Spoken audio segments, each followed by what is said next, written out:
Bienvenidos a Iglesia Resplandece. A continuación, escucharás una enseñanza inspirada por Dios.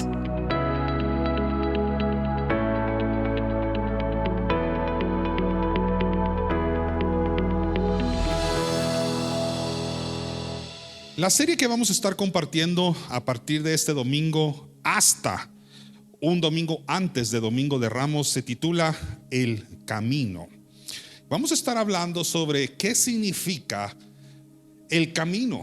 En primer lugar, el camino es una persona, no solamente es un recorrido, no es una calle nada más, sino que el camino es Jesús mismo.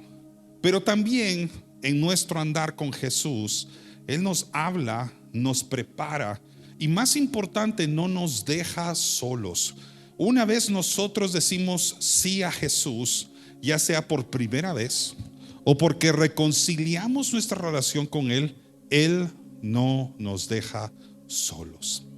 Yo recuerdo cuando era muy pequeño que había una parte del lugar donde yo vivía que se ponía muy oscuro por las noches, sobre todo en tiempo de invierno, y a veces mi mamá nos enviaba a hacer algún mandado, llevar algún mensaje a las casas que estaban atrás de donde nosotros vivíamos.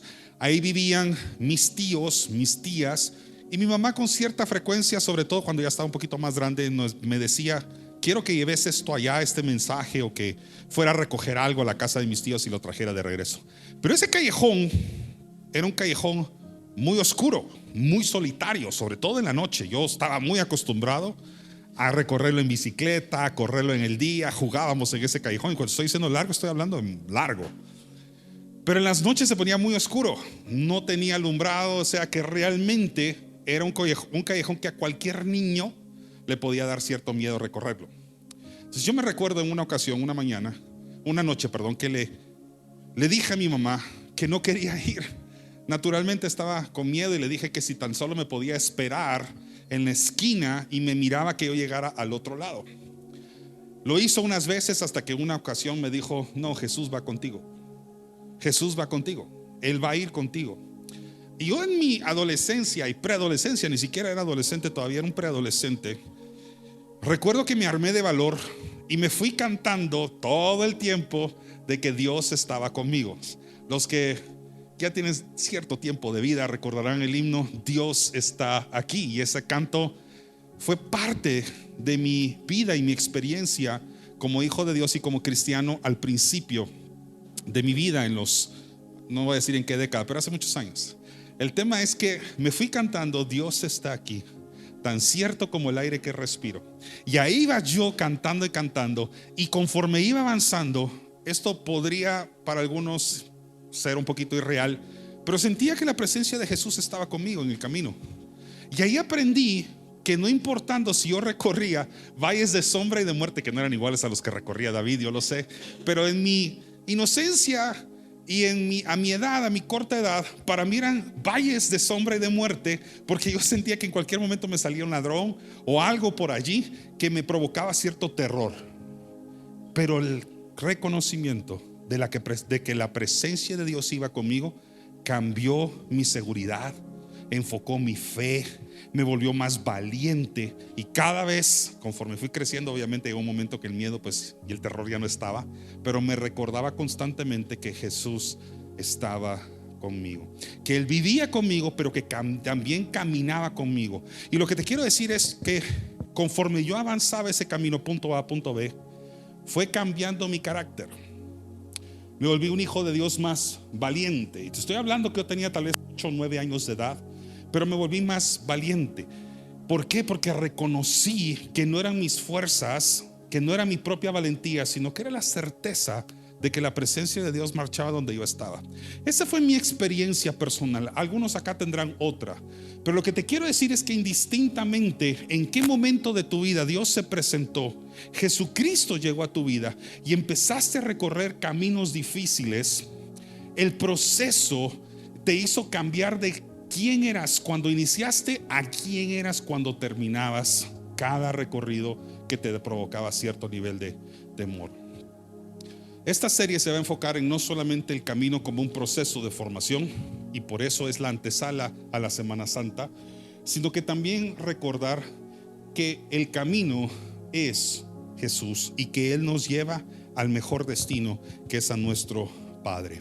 Entonces mi oración es que durante los 5 mensajes de esta serie, toda aquella persona que preste sus oídos para escucharla, sienta a Jesús caminando con Él.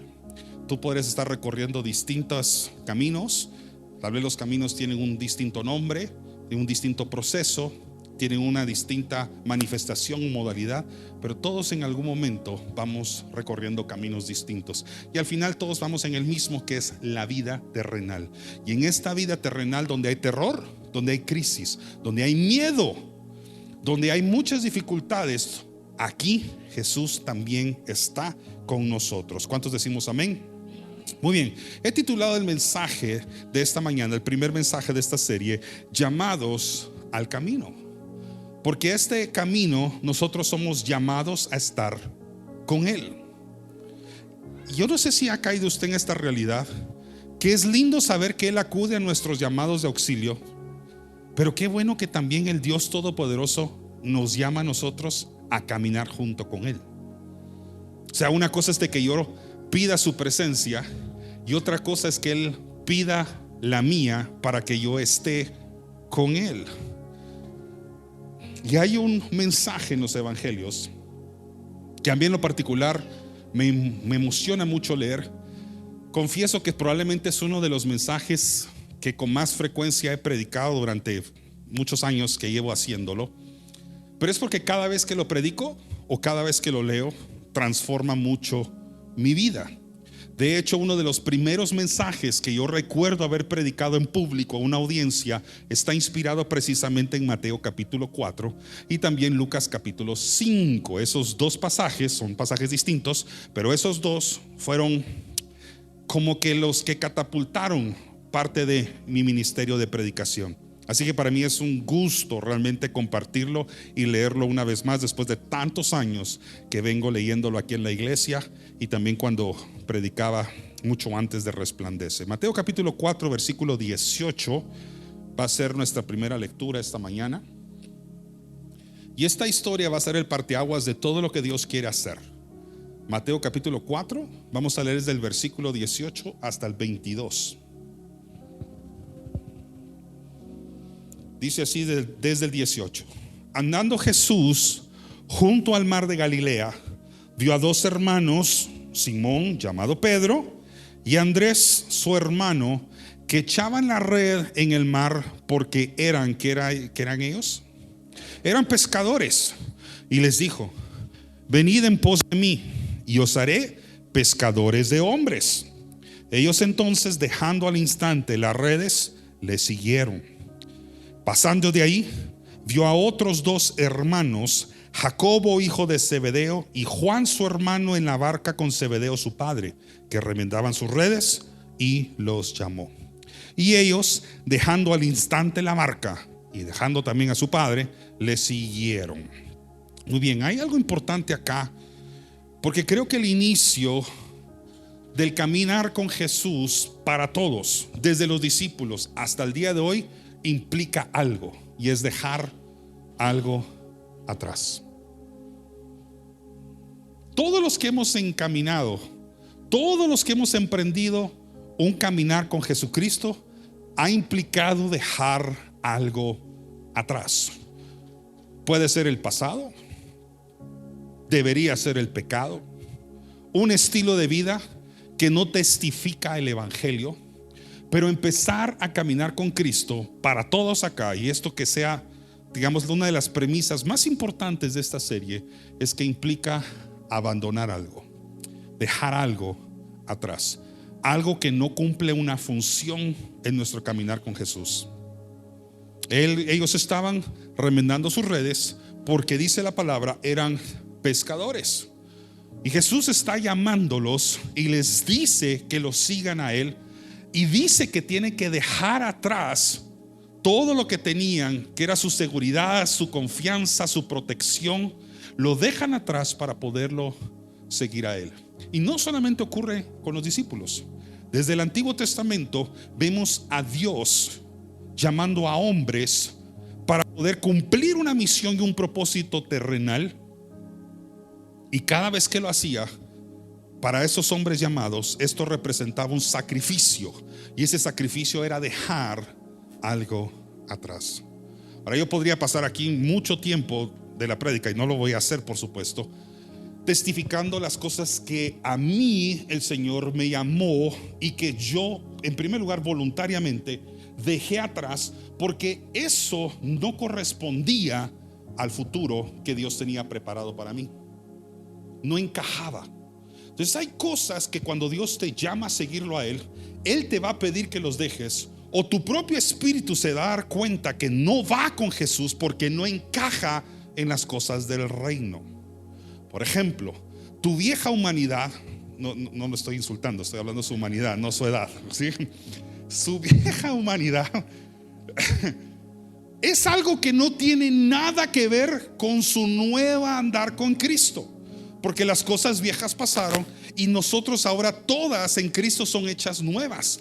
Entonces hay cosas que cuando caminamos con Jesús tenemos que soltar y no podemos avanzar con ellas. ¿Por qué? Porque son piedra de tropiezo para nosotros y muy posiblemente esta piedra de tropiezo para los demás.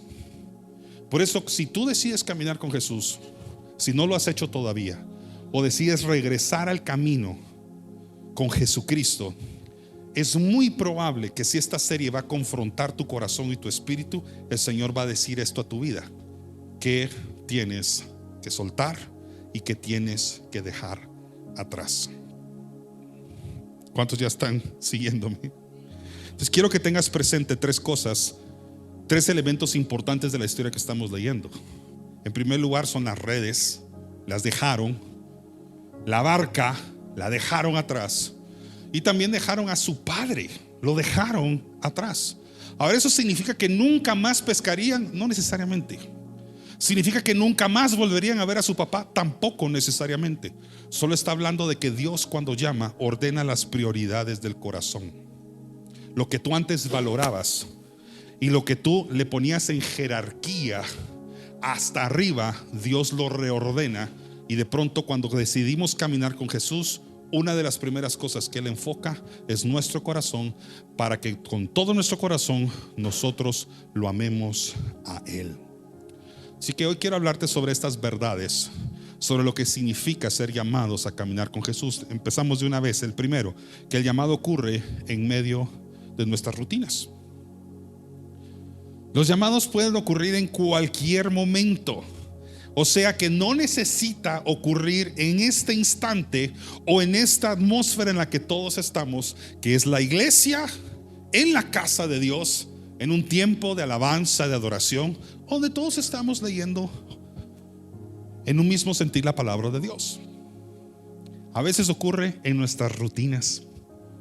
A Moisés le comenzó el llamado, su caminar con Dios, en medio del cumplimiento de su rutina normal. ¿Qué estaba haciendo él? Cuidando las ovejas de su suegro en el desierto. Él no salió esa mañana a cuidar el rebaño. Moisés, estoy hablando de Moisés en el Antiguo Testamento. Él no salió esa mañana pensando: Señor, hoy estoy listo para que me llames. Él salió listo para cuidar las ovejas. Y hablando de ovejas, David es otro gran ejemplo. David probablemente aquella mañana y aquella tarde que él estaba cuidando las ovejas de su padre, mientras que dentro de su casa estaban buscando el ungimiento del nuevo rey sin saber que era él solo estaba haciendo lo cotidiano, cuidando las ovejas.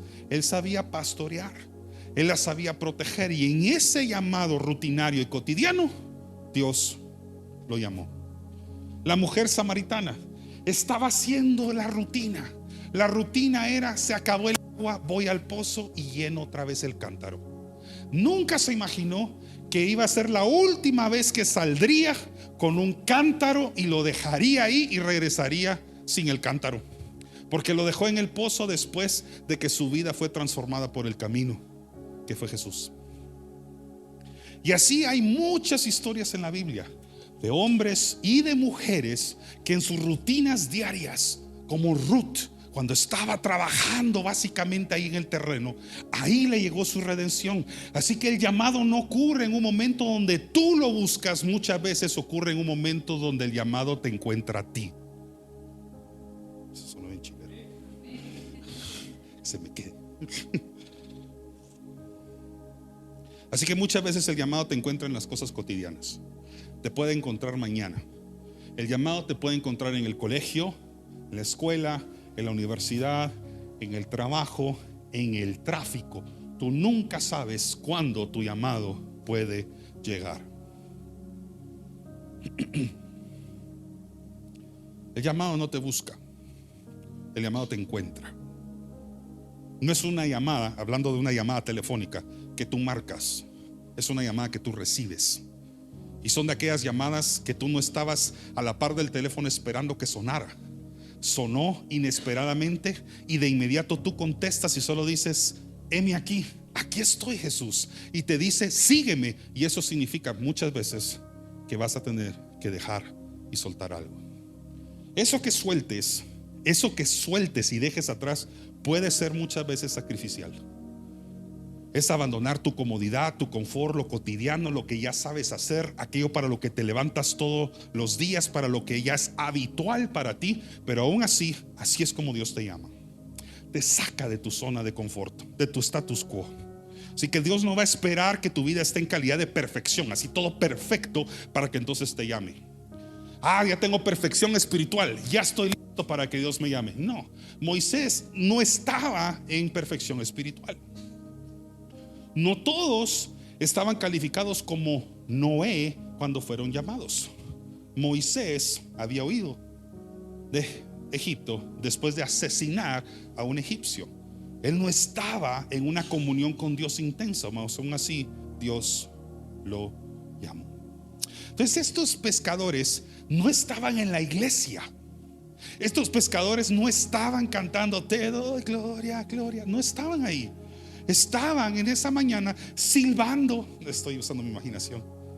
Silbando mientras remendaban sus redes, porque eran naturalmente pescadores. Estaban haciendo lo que habitualmente un pescador a orillas del mar hacía cotidianamente. Y ahí lo encontró Jesús. Entonces no esperes a que tú estés en una calidad de perfección, así como ya estoy ahorita bien metido en las cosas de Dios. Dios podría hoy llamar aquí al que tiene más pecado y no estar invocando en ese momento al que se siente más santo. O sea, tú pudiste haber venido aquí a la iglesia casi arrastrado por tus papás, por un amigo, y nunca saber que viniste a escuchar un mensaje, no porque alguien te trajo, sino porque Jesús te está llamando. Así es Él.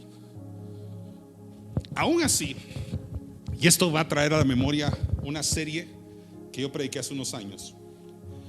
Cuando yo hice un estudio del llamado de los discípulos, lo enseño en el discipulado y lo enseño cada vez que yo predico esto, porque surgió de una oración que yo le hice a Dios.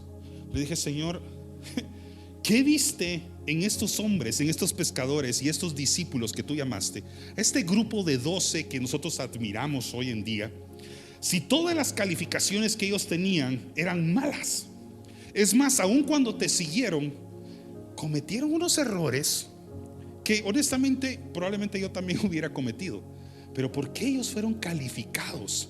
Entonces hice un estudio de 10 aspectos que me llamaron la atención. Probablemente hay más, pero 10 cosas, curiosas que eran parte de estos hombres, y que digo yo, si yo hubiera estado en la posición de Jesús,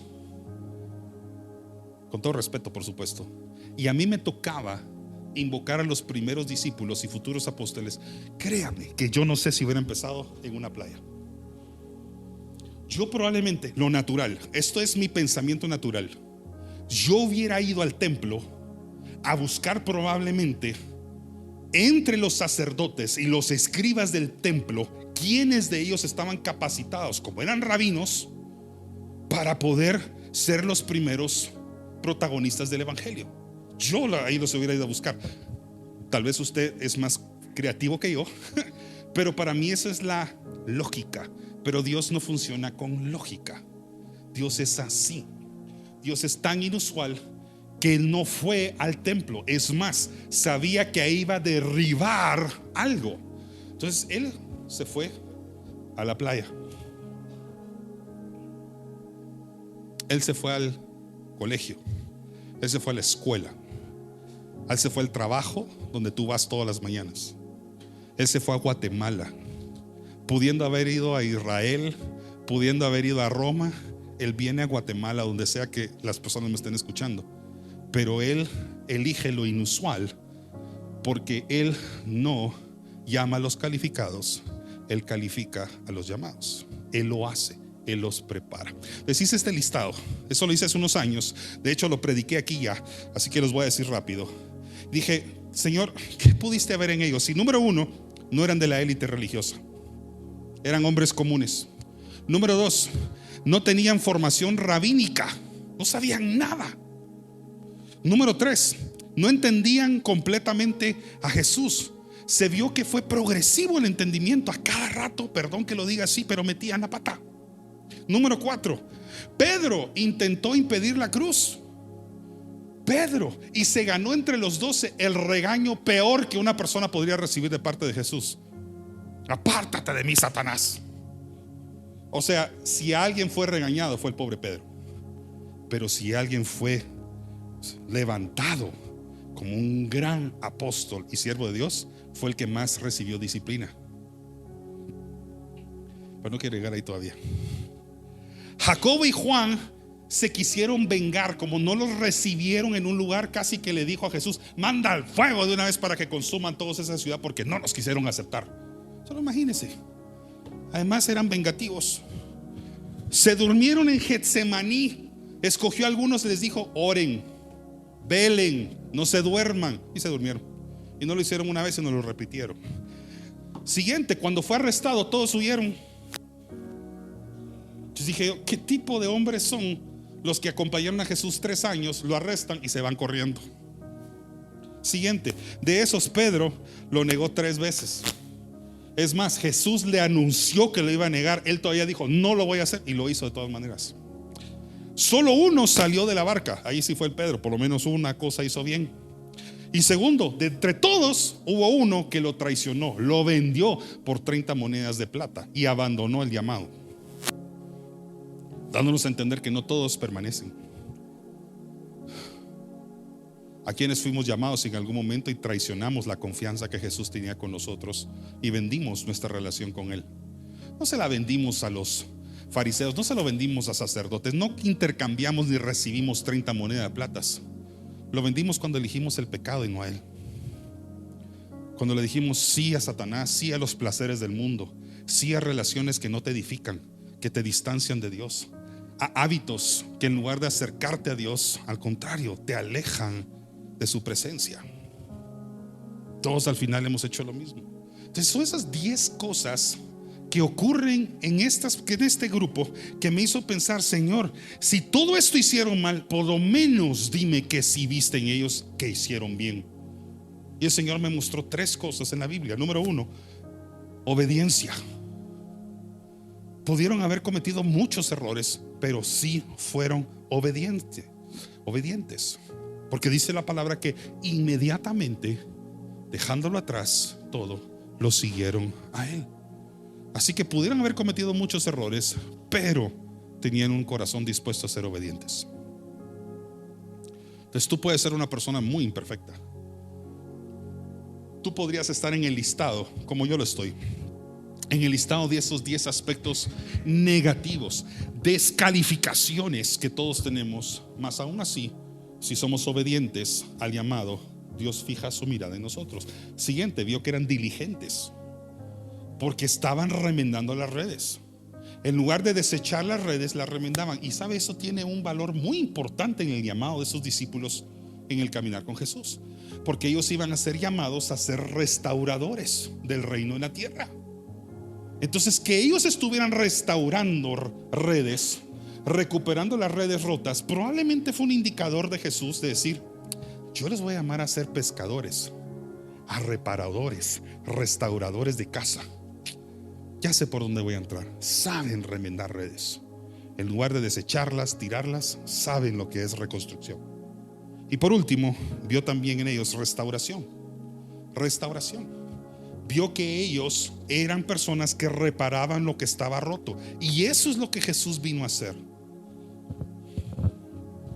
¿Cuántos Dios les está hablando? Así que número 1, el llamado ocurre en una rutina. Vamos al número 2. El llamado es claro, pero no siempre va a dar explicaciones. O sea, Jesús sí te va a llamar con claridad. No hay duda que te está llamando, pero no necesariamente te va a dar explicaciones de todo lo que tienes que hacer. Ahora, usted podría tener una respuesta diferente a esta, y con esto no estoy diciendo que es contraria a la mía, tal vez solo la complementa. Pero yo creo que hay una razón por la que Dios no le explica todo a las personas a quienes llama. Es porque si no lo explicara de un solo, caería miedo y no lo seguiríamos. Solo imagínese, ellos que no han sido formados, que no han pasado 3 años con Jesús todavía, les dicen esa mañana: yo los haré pescadores de hombres. Y por cierto, van a ser perseguidos, me van a matar hasta la muerte, van a ser corregidos, los voy a tener que reprender varias veces, van a tener entender lo que es sacrificar sus propias vidas por amor a mí, el evangelio. ¿Saben qué hubieran dicho? Zafo, yo eso no lo quiero. Entonces les llamó con claridad, pero no les explicó todo. ¿Por qué estoy diciendo eso? Porque muchas veces cuando nosotros somos llamados, queremos que Dios nos dé el manual completo. Muchas veces lo único que Él quiere es ver si tú estás dispuesto a decir: sí, Señor. Aun si no te revela todo de inmediato y te va diciendo progresivamente la razón por la que te llamó, con eso es suficiente. Es cuando a mí me llamó de muy pequeño. Y alguien podría pensar: ay, pero pastor, usted nació en un hogar cristiano, su mamá lo formó de esa manera, sus padres también. Y sí es cierto, pero el llamado es personal. El llamado a mí, el que yo atendí, fue personal. Y fue muy claro, mas no me explicó todo lo que yo tenía que hacer. Si cuando yo era pequeño y empecé a entender de que había un llamado, Dios me lo hubiera explicado todo, créame, en mi adolescencia o juventud, yo hubiera dicho: no, gracias. Prefiero 1000 veces más lo que yo estoy haciendo. Y algunos de ustedes, y en otras ocasiones, he compartido cosas de mi vida, incluso profesional, que tuve que dejar y sacrificar porque yo tenía un llamado y sabía que tenía que acudir al llamado y dejar cosas atrás que tal vez eran satisfactorias para mí, traían mérito, honor, reconocimiento incluso delante de los hombres, mas Dios me tenía un plan diferente.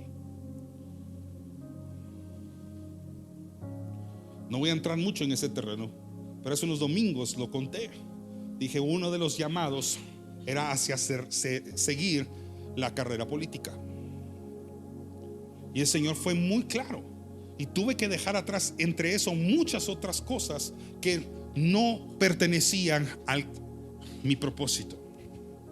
En el camino iban a significar estorbo. Seguí en la música. Durante un tiempo, siendo cristiano, también tocaba música que no lo era. Mi corazón nunca se desvió, permaneció muy fiel y recto. Era el músico correcto, me decían en el grupo. A mí no me ofrecían nada que atentara mi santidad con el Señor. Guardaba bastante mi fe y mi corazón. Lo hice así durante mucho tiempo, hasta que hubo un día que el Señor habló claramente a mi vida y utilizó a un amigo que ni siquiera estaba en el camino del Señor en ese momento. Y ese amigo me hizo regresar a los instrumentos donde inició mi caminar con el Señor Jesús. El baterista de una iglesia donde mi amigo boliviano se congregaba en ese entonces había ido a jugar fútbol a Costa Rica. Obviamente él era futbolista, ¿verdad? Eso se debe entender, ¿verdad?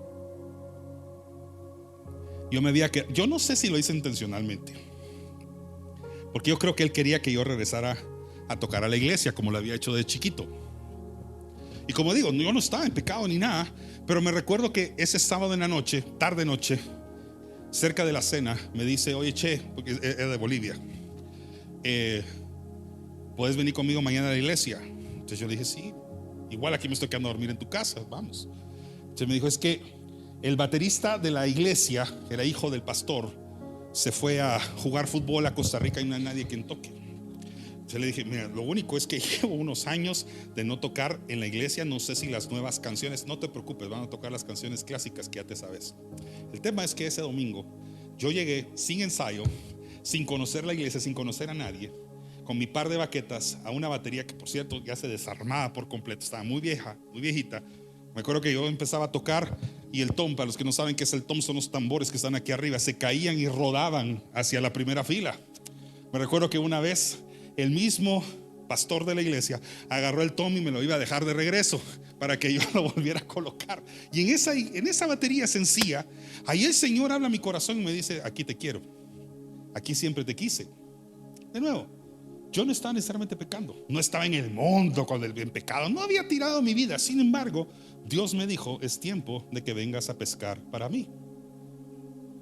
Y en esa batería, ese domingo hice el compromiso de regresar otra vez a mis inicios, cuando yo apenas a los 12 años tocaba ya en la iglesia todos los domingos.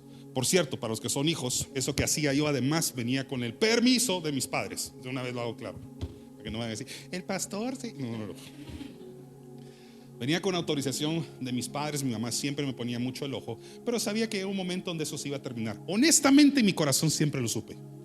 Le estoy hablando a aquella persona que tal vez se ha alejado del Señor y tú sabes que es tu propio berrinche y tu propia decisión hacerlo, y toda la vida sabes que el Señor te está llamando de todas formas.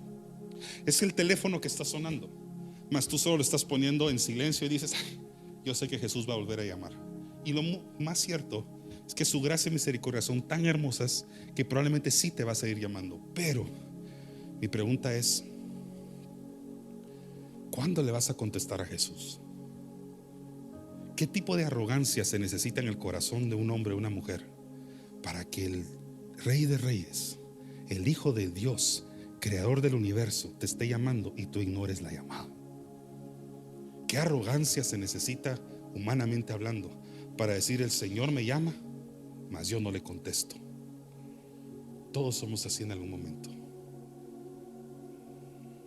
Eso no está planificado en mi prédica, pero nunca se sabe a quién le sirve, ¿verdad? Número 3, seguir implica abandonar, significa dejar. Y hay 3 cosas, no sé si las mandé o no, 3 cosas que ellos dejaron. Dejaron redes, dejaron una barca y dejaron a su padre. Ahora, yo no quiero caer en alegoría bíblica. Para los que saben qué es eso, esto no es alegoría bíblica, solamente es una aplicación simbólica de la palabra de Dios, de lo que eso podría significar para nosotros hoy. Las redes representa para nosotros seguridad económica, para ellos y para nosotros hoy. La barca representaba estabilidad. Era lo que ellos sabían hacer. Es lo que tú haces habitualmente y sabes hacer perfectamente bien. Pero también dejaron a su padre. Eso representan vínculos, representa una vida, representa también hasta un pasado. Al fin y al cabo, todos en algún momento dejamos a padre y a madre, porque acudimos a un llamado también terrenal hermoso, que es unirnos a una pareja para que ya no seamos 2, sino ahora seamos 1. Pero ¿por qué no empezar eso ahorita de una vez practicándolo con Cristo? Esto va para los solteros. Los que ya están casados, quédese ahí donde está. No fue una excusa para que se aleje de su esposa. Pero ellos dejaron 3 cosas que, si usted se va a la cultura de ese entonces, a la historia, esas son cosas importantes para ellos. ¿Qué es un pescador sin una red? ¿Qué es un pescador sin una barca? ¿Qué es un pescador sin una familia para llevarle comida? Esto que hicieron estos hombres fue sacrificial. Si Cristo te está llamando, sí es muy probable que vas a tener que dejar cosas atrás, cosas que son tu seguridad, tu costumbre, lo habitual, lo cómodo, pero vas para una causa mucho mayor. En el camino nadie entra sin dejar algo atrás. Y en el camino no todos dejamos lo mismo, pero déjame decirte algo: todos dejamos algo. No todos dejamos lo mismo. Hay quienes Dios en esta serie los va a llamar a dejar relaciones que no van con su propósito.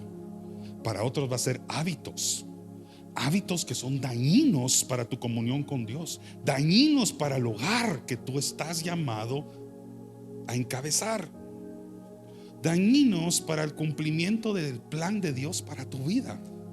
Hay cosas que Dios va a dejar, que va a pedirte que dejes atrás. Todos fuimos llamados a dejar algo, no lo mismo, pero sí a dejar algo, a soltar algo. Que en el camino Cristo quiere exclusividad. Escuche bien, en el camino del evangelio Cristo quiere exclusividad. No va a compartir tu corazón con nada ni con nadie, mucho menos con el pecado.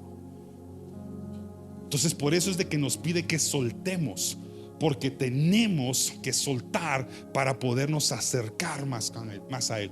Si regresamos al desierto donde Moisés estaba, lee atentamente los primeros mandamientos, aquellos que están enfocados en nuestra relación con el Padre, con Dios.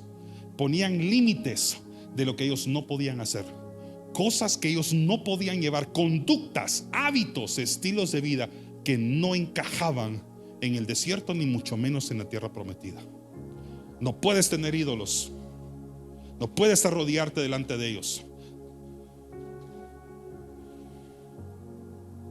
Entonces Dios dejaba muy claro que habían cosas que tenían que dejar, viejas costumbres, para poder, que lo repita, acostumbrarse a las cosas nuevas que Él tenía preparado para ellos. Número 4. La respuesta fue inmediata.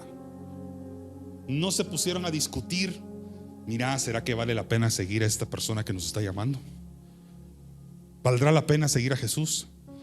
Cuando Jesús te llama, cuando Jesús invoca tu nombre, es un asunto de responder inmediatamente, no postergarlo. ¿Por qué? Porque postergar el llamado es igual a desobediencia.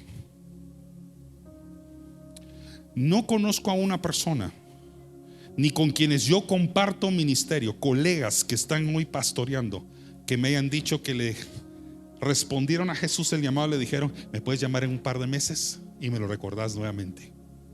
Cuando Jesús te llama, cuando te marca, es porque quiere cambiar tu ahora, no tu mañana.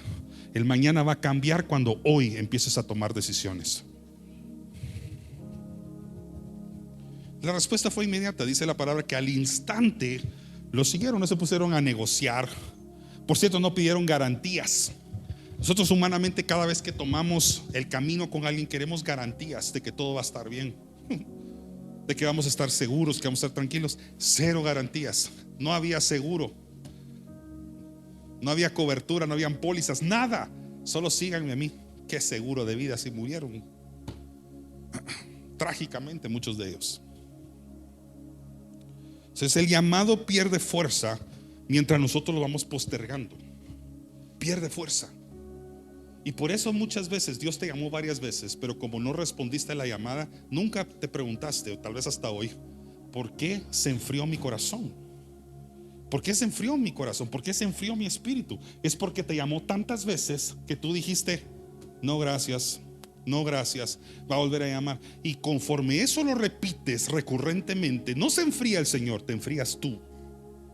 No se distancia el Señor, te distancias tú de Él. No falla Cristo, fallaste tú. Somos nosotros los que fallamos, nunca Él.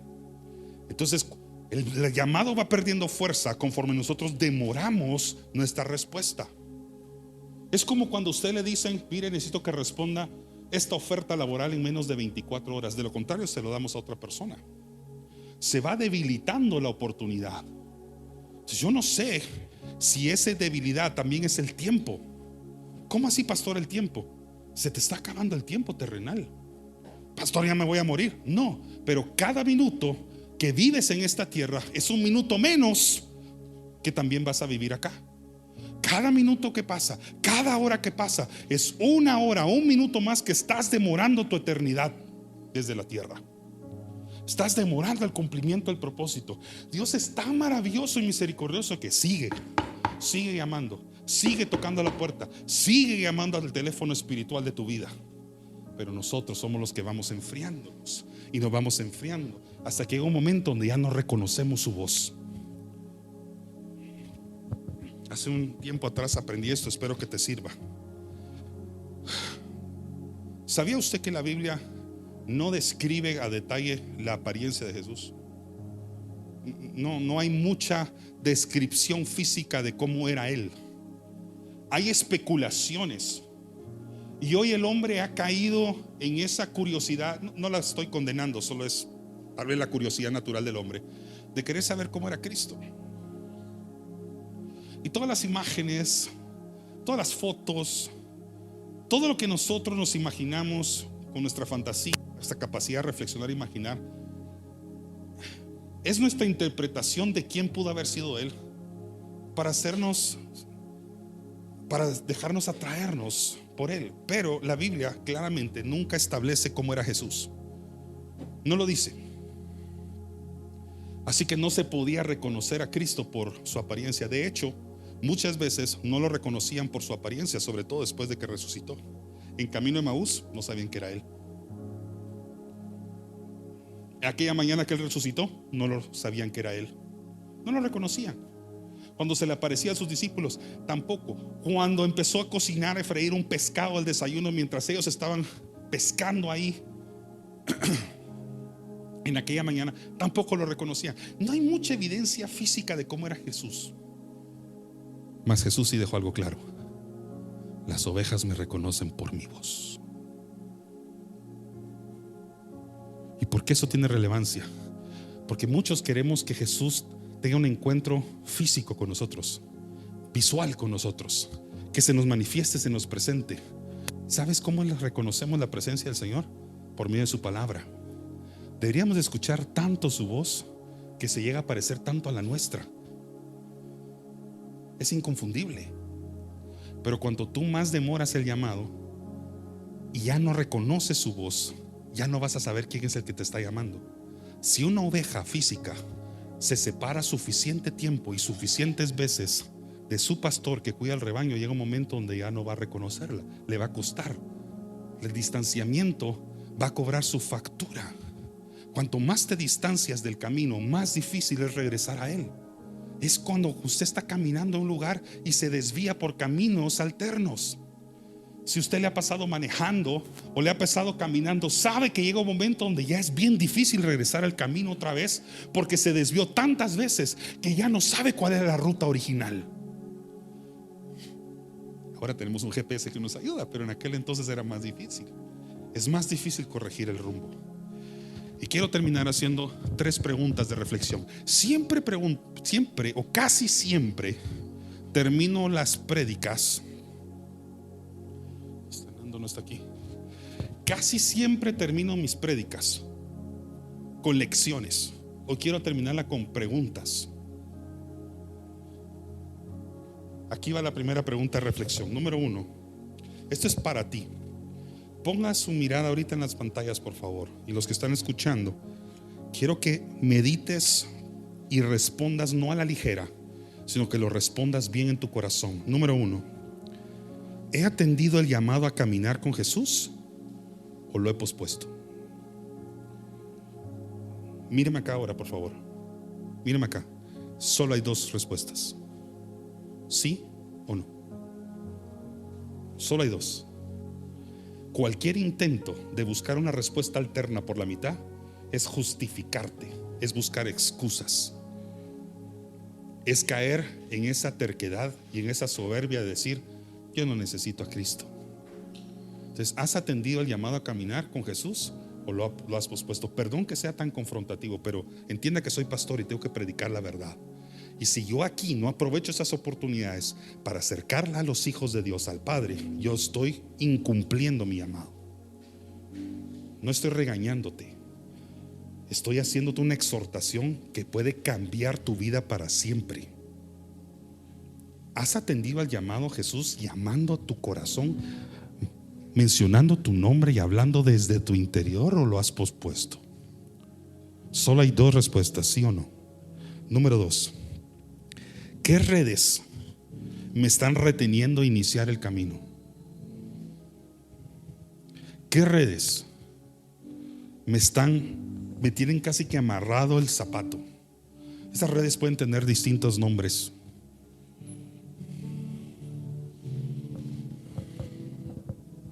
Pero ¿qué redes me están reteniendo iniciar el camino? Redes puede ser tu ocupación, tu carrera, tu oficio. Para muchos es el trabajo. No lo digo yo. ¿Sabes cuántas veces le decimos al Señor no porque estoy ocupado?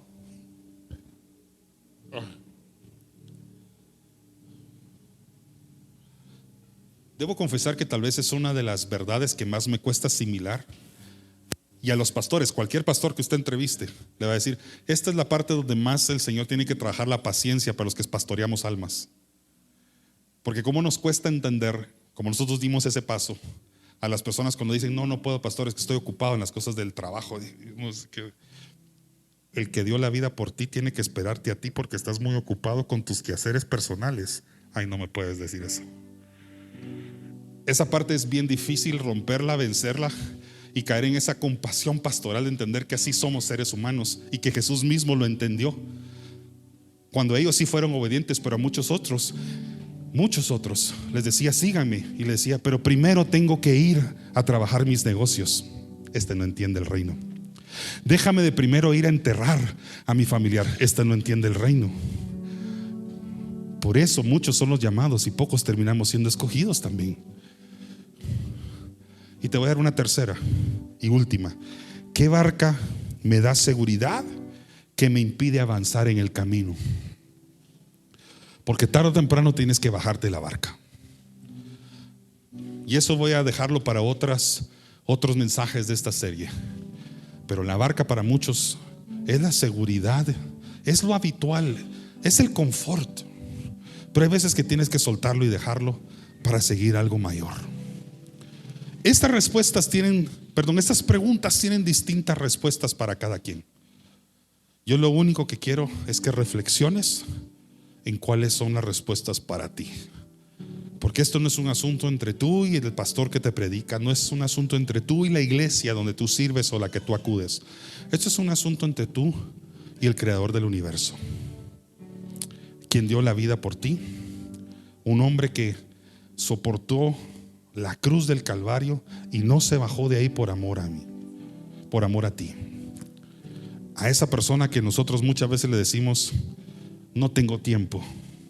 A la persona que detuvo el tiempo de la historia para morir por ti, que partió la historia en dos, antes y después de Cristo. La persona que durante los minutos que estuvo colgado en la cruz hasta las 3 de la tarde, que entregó el espíritu y resucitó al tercer día, con esa persona tienes una agenda pendiente, no conmigo. Cierra tus ojos unos instantes, porque esta serie es una serie de decisiones. Es una serie que va a trabajar el carácter de cada uno de nosotros.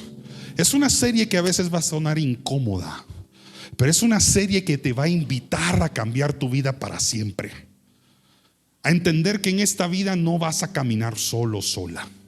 Que Jesús va a andar contigo, que Él irá contigo en el camino y que Él mismo es el camino, la verdad y la vida. Señor Jesús, hoy en tu casa damos gracias por cada vez que nos has llamado. Y te pedimos perdón por cada vez que hemos ignorado tu voz. Ayúdanos, Señor. Fortalécenos, Señor. Redarguye esa parte de nuestra vida, Señor. Y enséñanos qué es lo que nos está atando a las cosas pasadas y que tú estás invitándonos a soltar para ir a una eternidad y una vida mejor contigo. Sé, Señor, que esta prédica tal vez ha tocado partes importantes y delicadas del corazón de cada uno de tus hijos. Sé que para muchos ha sido confrontativa porque tal vez el Espíritu ha traído a su mente cosas que estorban su relación personal contigo.